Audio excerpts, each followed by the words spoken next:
All right, यहां तक आते आते हमने एक बेसिक एग्जांपल समझी। उस बेसिक एग्जांपल में हमने देखा कि जी फ्यूचर्स की ट्रेडिंग होती कैसे, या फ्यूचर्स से हेजिंग, नॉट ट्रेडिंग, हेजिंग होती कैसे, हेज समझा उसका। और दूसरे सेगमेंट के अंदर हमने ये समझा कि इसका ऑल्टरनेट मेथड क्या है, जिसको आप कहते हैं टिक साइज वाला मेथड या टिक वैल्यू वाला मेथड। ठीक है, अब हमारे पास एक और सवाल मौजूद है, लेकिन ये करेंसी फ्यूचर्स नहीं है, ये शेयर्स वाला फ्यूचर्स है। ठीक है ना, क्या इसमें टिक वैल्यू मेथड नहीं, इसमें नहीं होगा। मैं समझाता हूं क्यों नहीं होगा, क्योंकि वो 4 डेसिमल वाला केस इसके अंदर नहीं। सवाल पढ़ते हैं, समझते हैं, फिर सॉल्व करते हैं। इसमें कुछ और है, कुछ नया है पिछले वाले सवाल से। ठीक है, टुडे इज कितना अक्टूबर, 1 अक्टूबर 2014। ठीक है, सारे लोग यहाँ देखे, फोकस, मैं निकलने का टाइम दे दूंगा बाद में। यहाँ देखो हो क्या रहा है, समझ समझ में आ जाएगा साथ साथ। अक्टूबर 1, 2014, spot price of Jamal limited is 7.5 पर शेयर। इसका क्या मतलब है सर, जेएल का शेयर अगर मैं आज बाय करने जाऊं तो मुझे 7.5 रुपए में ये शेयर मिल जाएगा। ठीक है, mister Kamran wants to buy 3150 3150 shares of the company on October 20th। इसको कब बाय करना है, क्यों सर? क्योंकि शायद ये किसी डायरेक्टर इलेक्शंस के लिए खड़ा हो रहा है, या उसके पास पैसे ही उस दिन आएंगे, आज पैसे नहीं है, ये उस दिन फंड इंजेक्ट करना चाहता है, या कोई डिविडेंड वगैरह की कैलकुलेशन इसके जहन में, ये कह रहा है मैं आज क्यों पैसे फंसाऊं, मैं 20 दिन अपने पैसे रख के इसके ऊपर सूद खा लेता हूं, मैं 20 तारीख को परचेस करूंगा। It could be any reason, किसी वजह से ये 20 तारीख को इस चीज को परचेस करना चाह रहा है। The company acquired shares in future market in a size limit of 1000 shares. Standard contract size क्या है, 1000 शेयर। सर अगर स्टैंडर्ड कॉन्ट्रैक्ट साइज हम यहां देखें, स्टैंडर्ड कॉन्ट्रैक्ट साइज तो वो है हमारे पास 1000 शेयर्स, ऐसा ही है, 1000 shares. The company acquired shares in the future market, 1000 shares हो गया, एट ₹7.6 पर शेयर। ठीक है, 7.6 पर share. Settlement date of future is October 29, 2014। कंपनी ने क्या किया, कंपनी ने शेयर्स कहां खरीदे, फ्यूचर्स काउंटर पे खरीदे, कितने के, 7.6 के। कंपनी को यह शेयर खरीदना था, बेचना, सॉरी कामरान को यह शेयर खरीदना था, बेचना था, खरीदना था। कामरान के लिए रिस्क क्या है, शेयर्स की प्राइस बढ़ ना जाए। रिस्क यहाँ पे अगर देखें तो रिस्क है कि सर शेयर्स की प्राइस बढ़ ना जाए, शेयर प्राइस यहाँ पे इंक्रीज ना कर जाए। तो नंबर 1 क्या निकालते हैं, नंबर 1 पे स्ट्रैटेजी, स्ट्रैटेजी क्या होगी हमारी यहाँ, buy now sell later, buy now sell later. Number 2 number of contract, sir कितने होंगे sir, 3150 divided by 1000, 3.15 is more और लेस 3 कॉन्ट्रैक्ट्स। बाकी 150 शेयर क्या रह जाएंगे, अनहेज्ड रह जाएंगे, अनहेज्ड रह जाएंगे, यानी आप इस केस में अंडर हेज कर रहे हैं, ओवर हेज नहीं कर रहे, अंडर हेज कर रहे हैं। ठीक है, ये दूसरा केस हो गया। तीसरा, दी हेज कैलकुलेशन।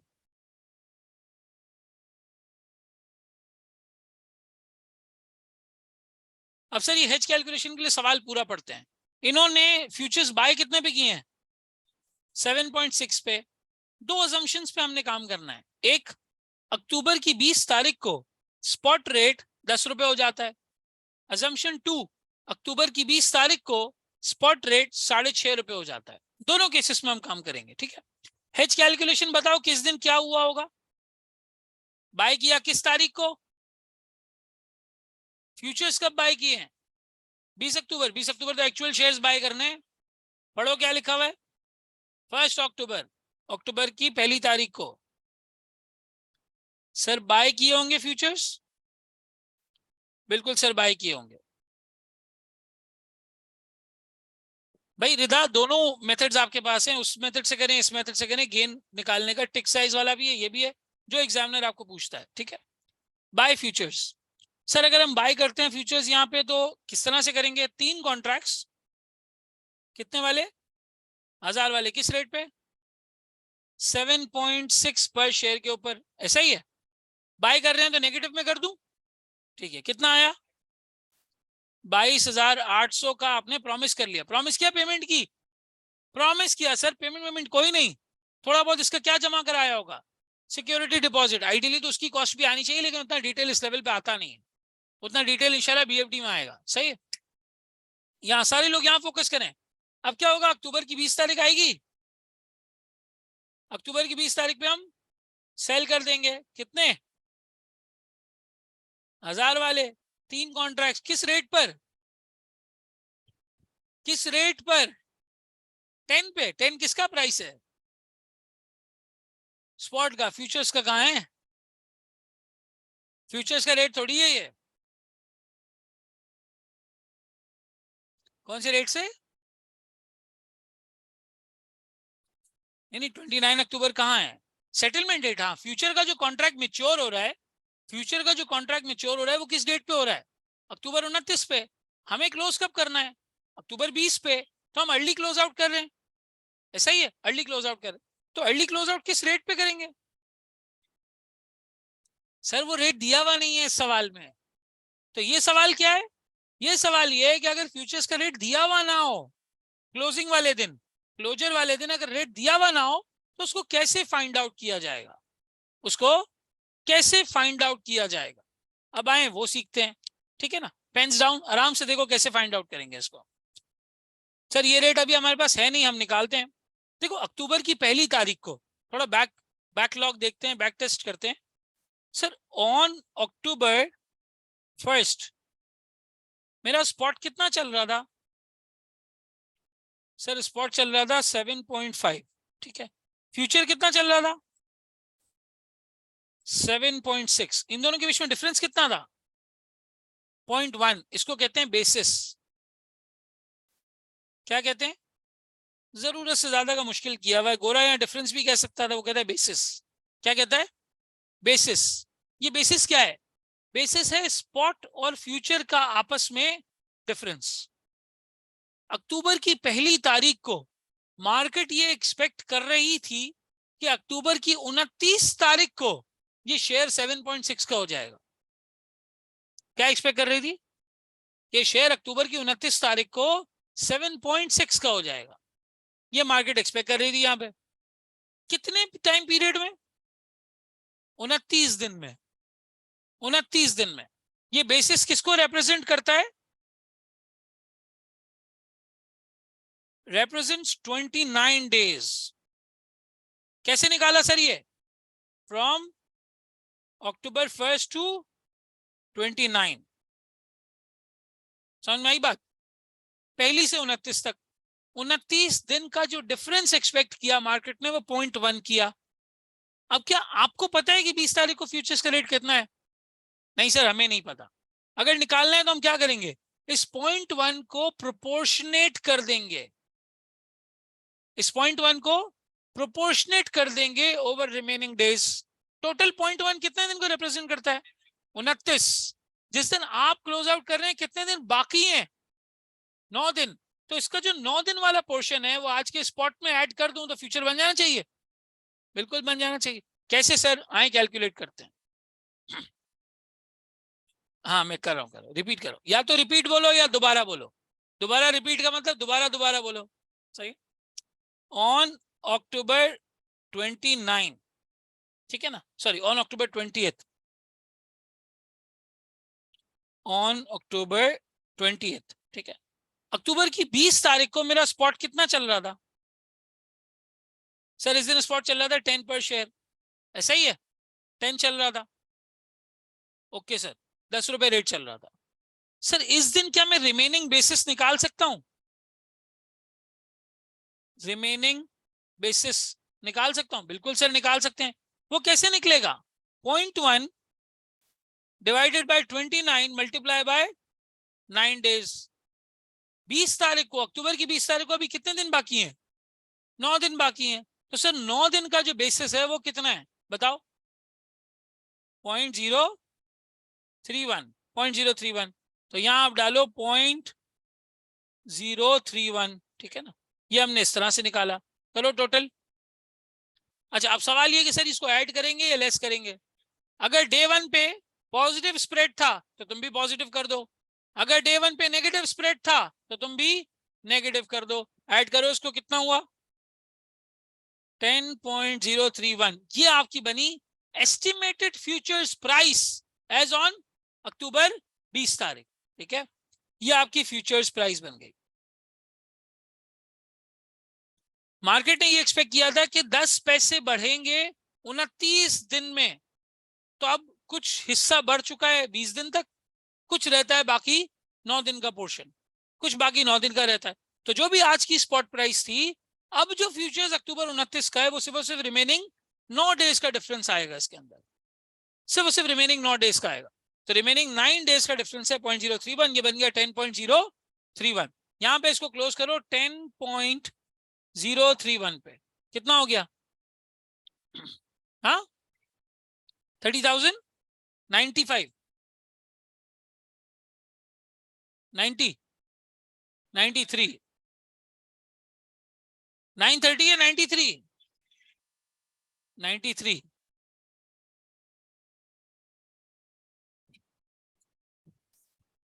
हाँ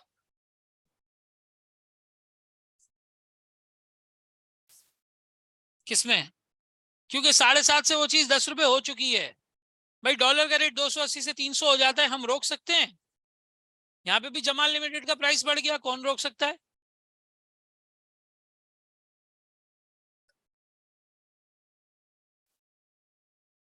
हाँ बिल्कुल, लेकिन ऐसा नहीं हुआ। कोई अच्छी न्यूज आ गई, कोई ऐसी कंपनी की न्यूज पता चल गई जो पहले नहीं पता थी, या स्टॉक मार्केट ने बड़ा अच्छा परफॉर्म कर लिया, ये स्टॉक 7.5 से 10 रुपए हो गया। स्पॉट किसी रूल पे नहीं मूव करता कि अगर मार्केट ने एक्सपेक्ट किया है तो स्पॉट उसी पे मूव करेगा। स्पॉट किस पे चलता है? हालात पे, सर्कमस्टेंसेस पे, न्यूज पे, सिचुएशन पे, कंपनी के प्रॉफिटेबिलिटी पे। कोई अच्छी न्यूज आई 7.5 से 10 हो गया, तो अब फ्यूचर कितना होना चाहिए? फ्यूचर होना चाहिए 10 रुपए 3 पैसे। वो इंडिपेंडेंटली मूव कर रहा है, फ्यूचर उसके साथ मूव कर रहा है। Future is dependent on spot, spot is not dependent on anyone. हाँ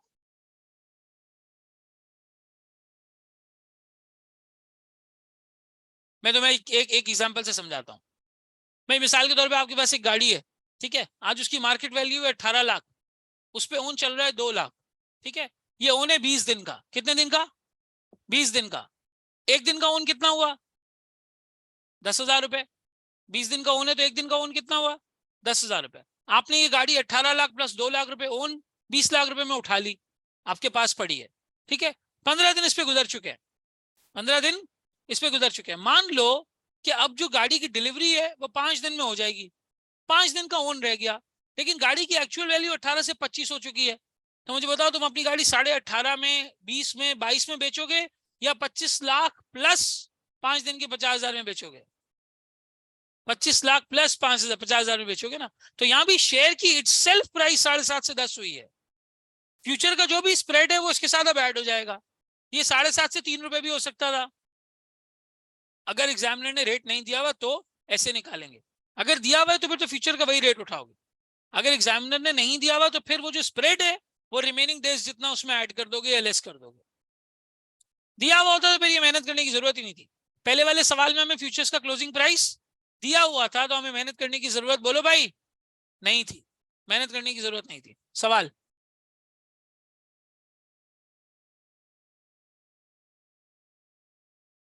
रिमेनिंग, क्योंकि अब ये मजीद बढ़ना बाकी है ना।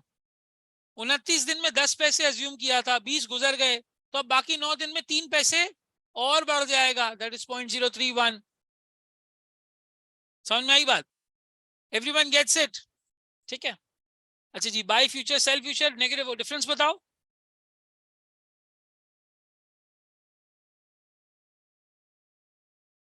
सर ये आ जाएगा आपके पास गेन फ्रॉम फ्यूचर्स। सर पिछले वाले सवाल में छोटी सी एक करेक्शन मैंने ब्रेक पे जाने के बाद करवाई थी। ये जो गेन आपको मिलता है ये फ्यूचर की मेच्योरिटी वाले दिन मिलता है, तो इस केस में ये 3 महीने बाद मिलेगा, और इस वाले केस में ये कब मिलेगा? अक्टूबर की 29 तारीख को मिलेगा। लेकिन बारह इतनी निटिग्रिटीज में जाने की जरूरत नहीं है, बस गेन मिलेगा ये जहन में रखो, ठीक है। कितना गेन है? 793। 7293 7293 सही है। 7293 एक्चुअल क्या बाय किया,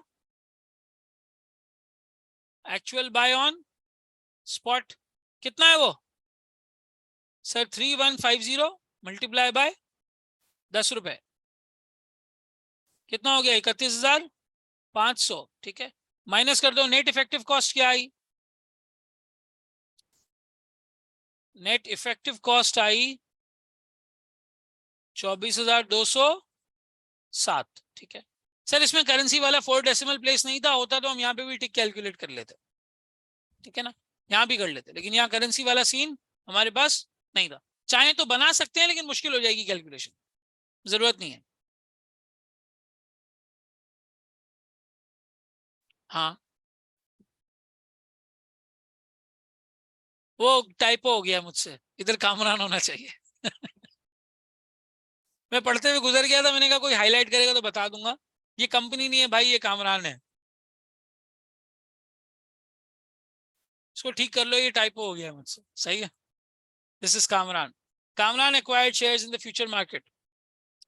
हाँ भाई सारे लोगों को ही समझ में आता है, एवरीवन गेट्स इट। आपकी इफेक्टिवली कॉस्ट कितनी बड़ी 24,207। अब सवाल ये पैदा होता है कि टारगेट वर्सेस एक्चुअल आपने यहाँ पे जो अचीव किया उसके डिफरेंस का रीजन क्या है, कैलकुलेट करवाऊं वो भी, आए वो भी देखते हैं। देखिएगा सारे लोग यहाँ पे, एवरीवन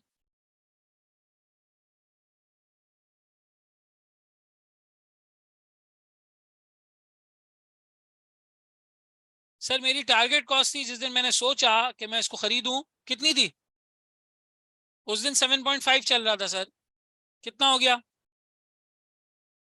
हाँ 23625 23625 ठीक है, उस दिन इतने का चल रहा था। एक्चुअल इफेक्टिव कॉस्ट मुझे क्या बैठी,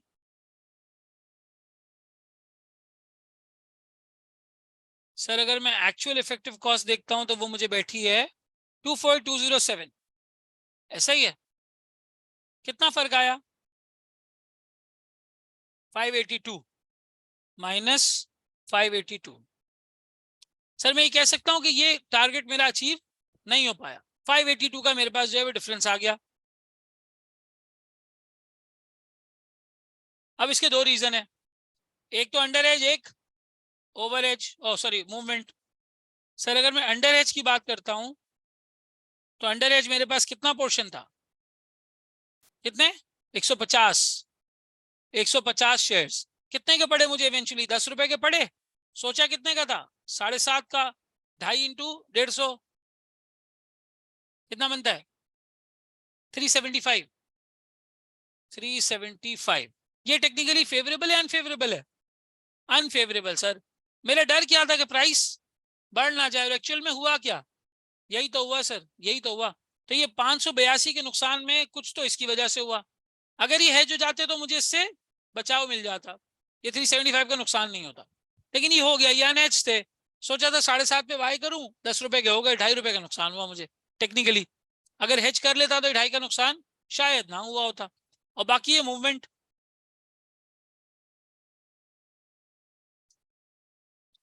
सर मूवमेंट दो में, स्पॉट में भी और फ्यूचर्स में भी।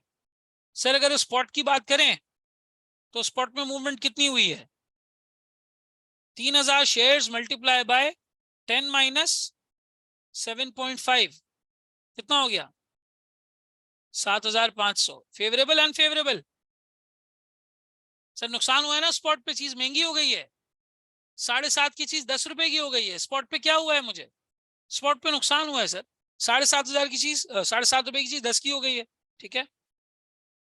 अगर मैं फ्यूचर्स की बात करूं तो फायदा हुआ है सर, लेकिन कितना सर 7.6 माइनस 10.031,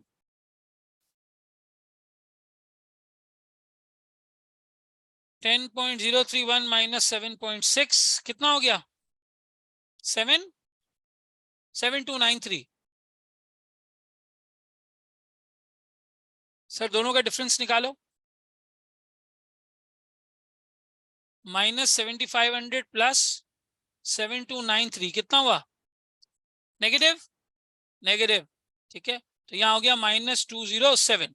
अब ये -207 पकड़ो और ये 375 पकड़ो, करो ऐड दोनों को, 582 हो गया। तो 582 का जो टारगेट हम अचीव नहीं कर पाए, इसके दो रीजंस थे। केड़े केड़े? सर एक रीजन ये था कि कुछ पोर्शन हेज ही नहीं हुआ, दूसरा पोर्शन ये था कि हमें स्पॉट में नुकसान तो हुआ तकरीबन 7,500 का, लेकिन फ्यूचर में गेन कितना हुआ? सिर्फ 7293 का।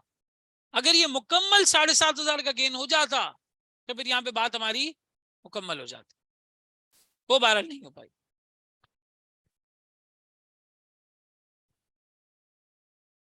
जब लॉस होगा तो ओवरेज में नुकसान भी ज्यादा हो जाएगा। यहाँ तो तुम्हें गेन में, यहाँ तुम्हें फ्यूचर्स में क्या नजर आ रहा है, गेन या लॉस? गेन नजर आ रहा है, इसलिए तुम ओवरेज करने का कह रहे हो, मीठा मीठा हप हप कड़वा कड़वा तू तू, वो वाली बात है। जब लॉस होगा तो ये बुरा लगेगा, तुम बोलोगे इतना हेज क्यों कर रहे हैं सर, जरूरत से कम करें। तो इसका स्टैंडर्ड रूल ये है कि नंबर ऑफ कॉन्ट्रैक्ट जो आ रहे हैं उसके करीब करीब आप राउंड ऑफ कर दें। वो अभी किया ही कहाँ है अभी हमने? हाँ उसमें नहीं करेंगे, अभी आएगा देखना। हाँ हाँ मैं कर देता हूँ जी।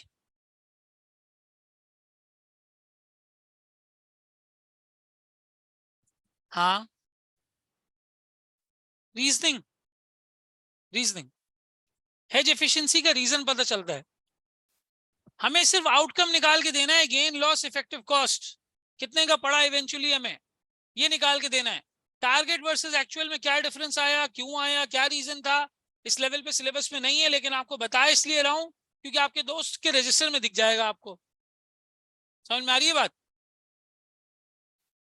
वो जैसे होता है ना, वो खानदान में कजन्स मिलते हैं तो जो बड़े कजन होते हैं वो बोलते हैं अलजबरा पढ़ा है, वो बच्चा डर जाता है, बोलता है मुझे तो जिंदगी में कुछ पता ही नहीं है, इसने अलजबरा भी पढ़ा हुआ है, ये भी पढ़ा, वो पढ़ा हुआ है।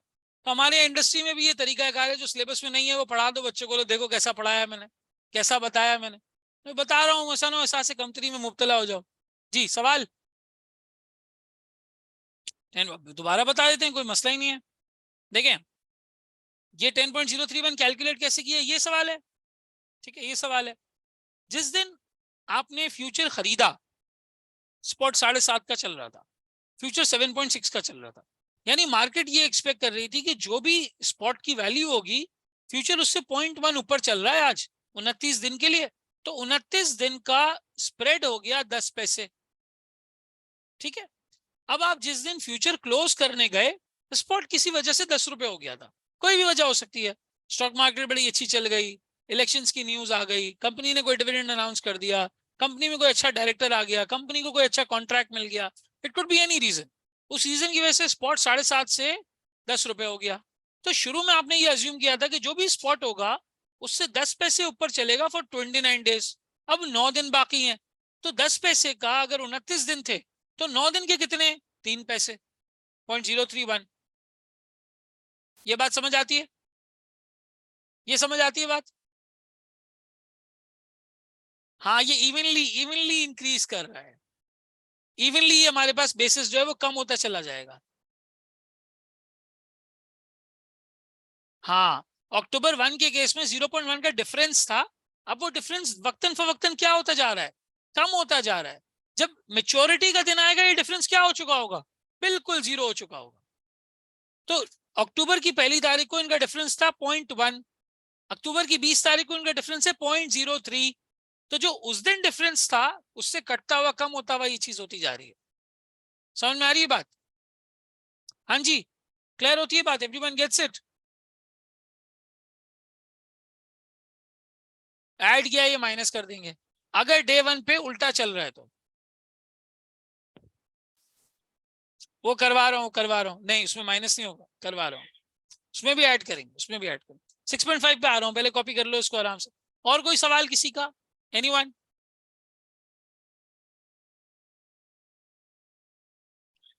हाँ ऐसा ही है, ये जो हम निकाल रहे हैं ये एक तरीके से इवैल्यूएशन है कि हम करना क्या चाहते थे और हुआ क्या। इट डजंट मीन कि ये अकाउंटिंग लॉस है, ये अकाउंटिंग लॉस नहीं है, this is not accounting loss. ठीक है, ये एक परसीव्ड फाइनेंशियल मैनेजमेंट है कि हम क्या करना चाहते थे और हुआ क्या।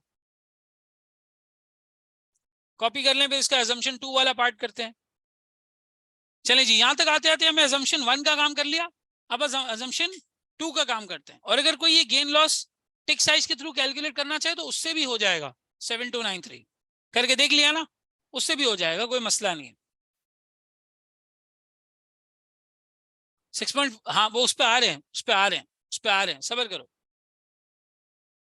फर्स्ट वाला भी हो जाएगा। क्या चीज से? टिक वाले मेथड से, टिक वाले मेथड से अभी करवा के दिखा देता हूँ। स्टैंडर्ड कॉन्ट्रैक्ट साइज क्या है?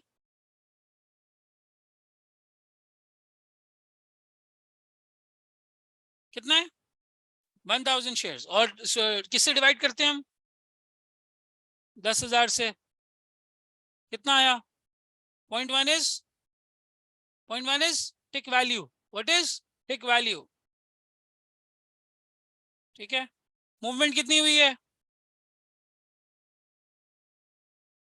मूवमेंट हुई है सर 10 रुपए, 10.031 माइनस 7.6, कितनी हुई?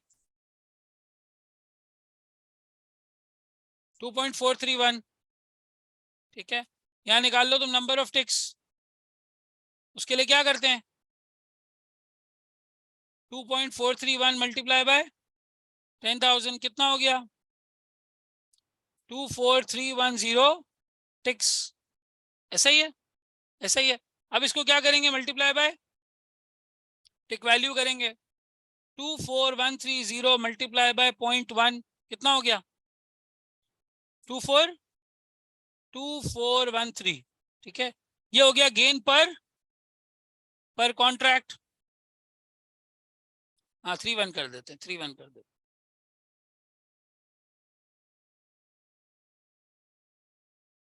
ये कितना हो गया गेन पर कॉन्ट्रैक्ट? अब इसको मल्टीप्लाई किससे करेंगे? 2431 मल्टीप्लाई बाय 3, बताओ कितना हुआ? 7293। 7293 ये हो गया टोटल गेन ऑन फ्यूचर्स। तो चाहो तो ये टिक मेथड से भी हो सकता है। 10,000 भाई, आगे 3 जीरो खुद लगा दो। टिक मेथड किस पे टिका हुआ है? 10,000 पे, 10,000 के सेंस पे टिका हुआ है। कुछ भी नहीं है, अकल इस्तेमाल करो। इधर इधर डिवाइड करो 10,000 से, इधर मल्टीप्लाई करो 10,000 से, कैंसिल आउट हो रहा है, काम वही हो रहा है जो ऊपर हो रहा है। लेकिन दिल की तसल्ली के लिए हम इसको यहाँ पे इस तरह कैलकुलेट कर लेते हैं। सही। अच्छा, अब अजम्पशन नंबर 2 पे आ जाओ। अजम्पशन 1 कर लिया था हमने यहाँ। अजम्पशन 2 में स्ट्रैटेजी सेम रहेगी, नंबर ऑफ कॉन्ट्रैक्ट्स सेम रहेंगे, हेज कैलकुलेशन चेंज हो जाएगी, हेज की कैलकुलेशन चेंज हो जाएगी। अब यहां आ जाए अजम्पशन 2।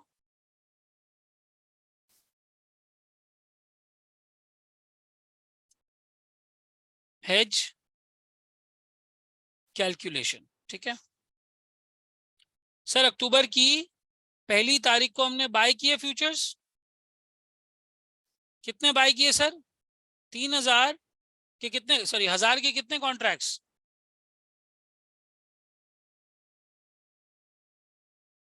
1,000 के 3। कभी भी ये मिला के 3,000 एक साथ मत लिख देना। एग्जामिनर को बताना कि तुम्हें standard contract size into number of contracts करना आता है, वरना वो मार्क्स ले जाएगा तुम्हारे। समझ में आ रही है बात? 1,000 इंटू 3 इंटू कितना है? 222800। ठीक है, माइनस। अब अक्टूबर की 20 तारीख को सेल किए futures. Sir same scenario, 1,000 into 3, लेकिन इस दफा रेट निकालना पड़ेगा सर। अक्टूबर की 1 तारीख को स्पॉट कितना था? फ्यूचर्स कितने थे? 7.6, टोटल 0.1 बेसिस। ठीक है, अब रिमेनिंग बेसिस निकालने के लिए क्या करेंगे? 0.1 डिवाइड बाय 29 मल्टीप्लाई बाय 9.031। ठीक है, अब आ जाओ अक्टूबर की 20 तारीख को। उस दिन स्पॉट कितना चल रहा था? 6.5। ठीक है, अब इसमें रिमेनिंग बेसिस डालेंगे और हल्की आंच पर गर्म होने के लिए रख देंगे। 0.031, टोटल 6.531। ये क्या बन गया तुम्हारा? फ्यूचर्स की प्राइस बन गई, ठीक है। 6.531 इज इक्वल्स टू कितना हो गया? 19593, 19593 टोटल करो। 3207 का बिल्कुल लॉस आएगा सर, बिल्कुल लॉस आएगा, ठीक है। तो यहां हो गया आपका लॉस फ्रॉम फ्यूचर्स, लेकिन स्पॉट में आपको वो चीज सस्ती पड़ गई, 7.5 की जगह 6.5 की मिल गई, ऐसा ही है। Actual buy on spot. अच्छा, ये टिक मेथड के थ्रू कैलकुलेट हो सकता है 3207? हो सकता है, हो सकता है। करें कैलकुलेट। टिक वैल्यू कितनी है? 0.1 है। अभी कैलकुलेट की हुई है, बराबर में लिखी हुई है टिक वैल्यू 0.1, ठीक है। मूवमेंट कितनी है? 7.6 वर्सेस 6.531, निकालो मूवमेंट। 1.0 मल्टीप्लाई बाय 10,000 करो, मल्टीप्लाई बाय 3 करो,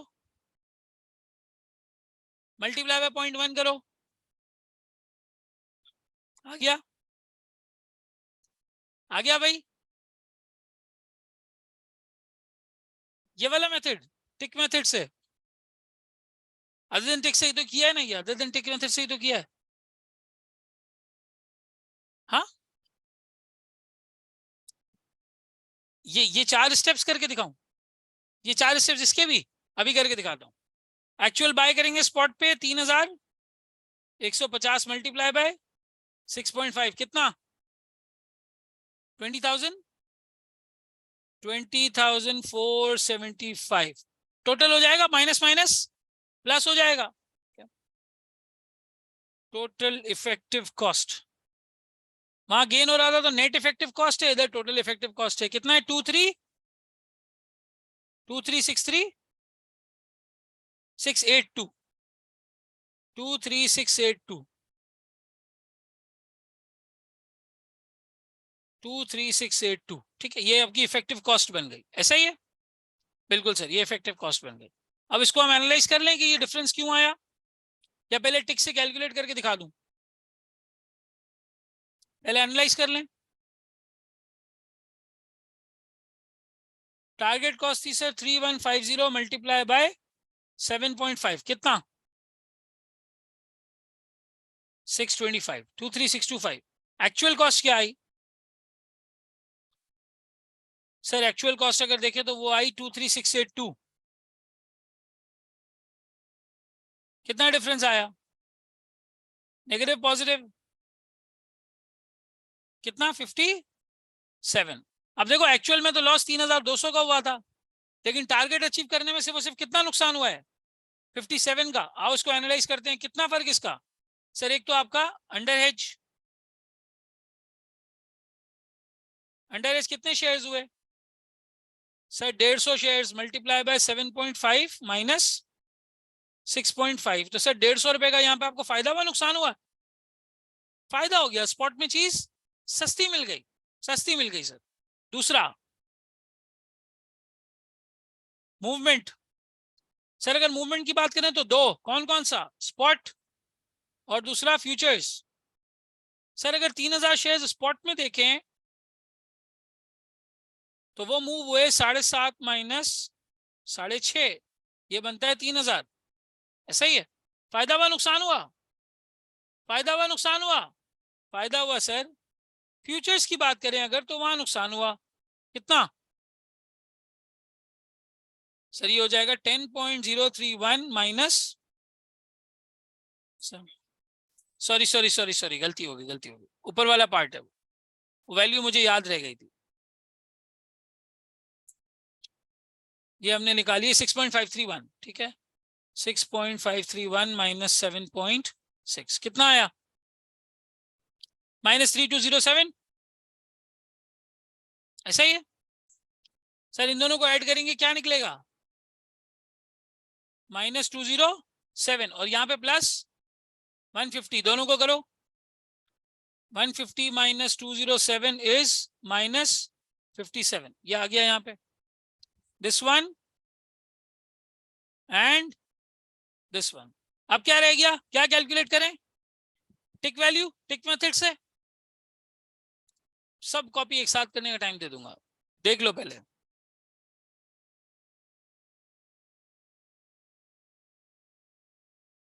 सर अगर टिक मेथड की बात करें तो सबसे पहले क्या निकलता है, वैल्यू पर टिक। वो कैसे निकलती है,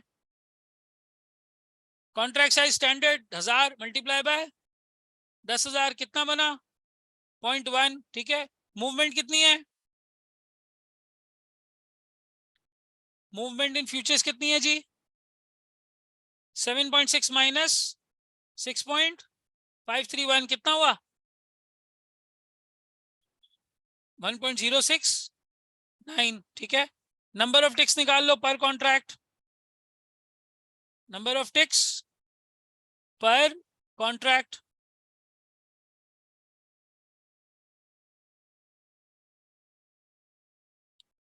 वन 1.069 मल्टीप्लाई बाय 10,000 कितना हो गया 10,690। अब यहां निकाल लो, गेन हुआ है लॉस हुआ है, लॉस हुआ है, लॉस पर कॉन्ट्रैक्ट, पर टिक नहीं, पर कॉन्ट्रैक्ट। 10,690 मल्टीप्लाई बाय 0.1 कितना हो गया 1069, 1069। टोटल लॉस निकालो, कैसे निकलेगा 1069 मल्टीप्लाई बाय कितने कॉन्ट्रैक्ट्स 3, कितना आया 3207। और क्या हुक्म है मेरे आका, निकल आया नंबर। क्या क्या चाहिए, नहीं भी 10 मिनट है, एक और सवाल हो जाएगा। 15 मिनट लेट शुरू करा दो, 10 मिनट जल्दी छुट्टी ले ले दो। तुम्हारी क्लास में लगाऊंगा सुबह 6 से शाम 6, और 15-15 मिनट काटूंगा आगे पीछे से। क्या कह रहे हो, फजर, फजर आज तो 5:20 पे होती है फजर, 6 तक पहुंच जाएंगे यहाँ, बल्कि 5 बजे आओ, इधर जमात कराते हैं। चलिए जी, आप कॉपी कर लें इसको आराम से। ये दूसरी एग्जांपल, इसमें हमने नया क्या सीखा है, मैं स्क्रीन सेट कर दूं, नया क्या सीखा है इसके अंदर, नहीं नहीं अंडर एज नहीं भाई, नया इसके अंदर हमने ये सीखा है कि अगर फ्यूचर्स का रेट ना दिया हुआ हो तो खुद कैसे बनाते हैं। अगर फ्यूचर्स का रेट ना दिया हुआ हो तो खुद वो रेट कैसे फॉर्म होता है। पहले सेगमेंट में क्या देखा, बेसिक फ्यूचर्स की ट्रेडिंग या हेजिंग होती कैसे, दूसरे में टिक मेथड किस तरीके से अप्लाई होता है, तीसरे में कि सर अगर रेट ना दिया हो तो आप कैसे closing price, closing futures price determine करते हैं। सही है, समझ में आती है बात। अब इसको आप कॉपी कर लें, बताएं कहां पे स्क्रीन लेके आनी है,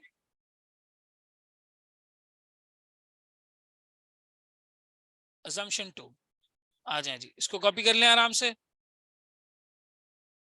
एक सवाल आया कि सर आपने रिमेनिंग बेसिस दोनों जगह पे ऐड कराया हुआ है, ये लेस कब होगा, ये लेस तब होगा जब डे 1 पे आपका फ्यूचर भी स्पॉट से क्या हो रहा हो, कम पे ट्रेड कर रहा हो।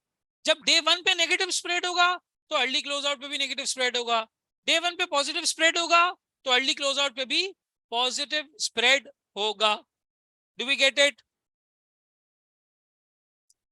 चलें जी, कॉपी कर लें, आज की क्लास को यहीं तक रखते हैं, अगली क्लास में इसी हैंडआउट की मजीद एग्जांपल्स को आगे लेके चलेंगे।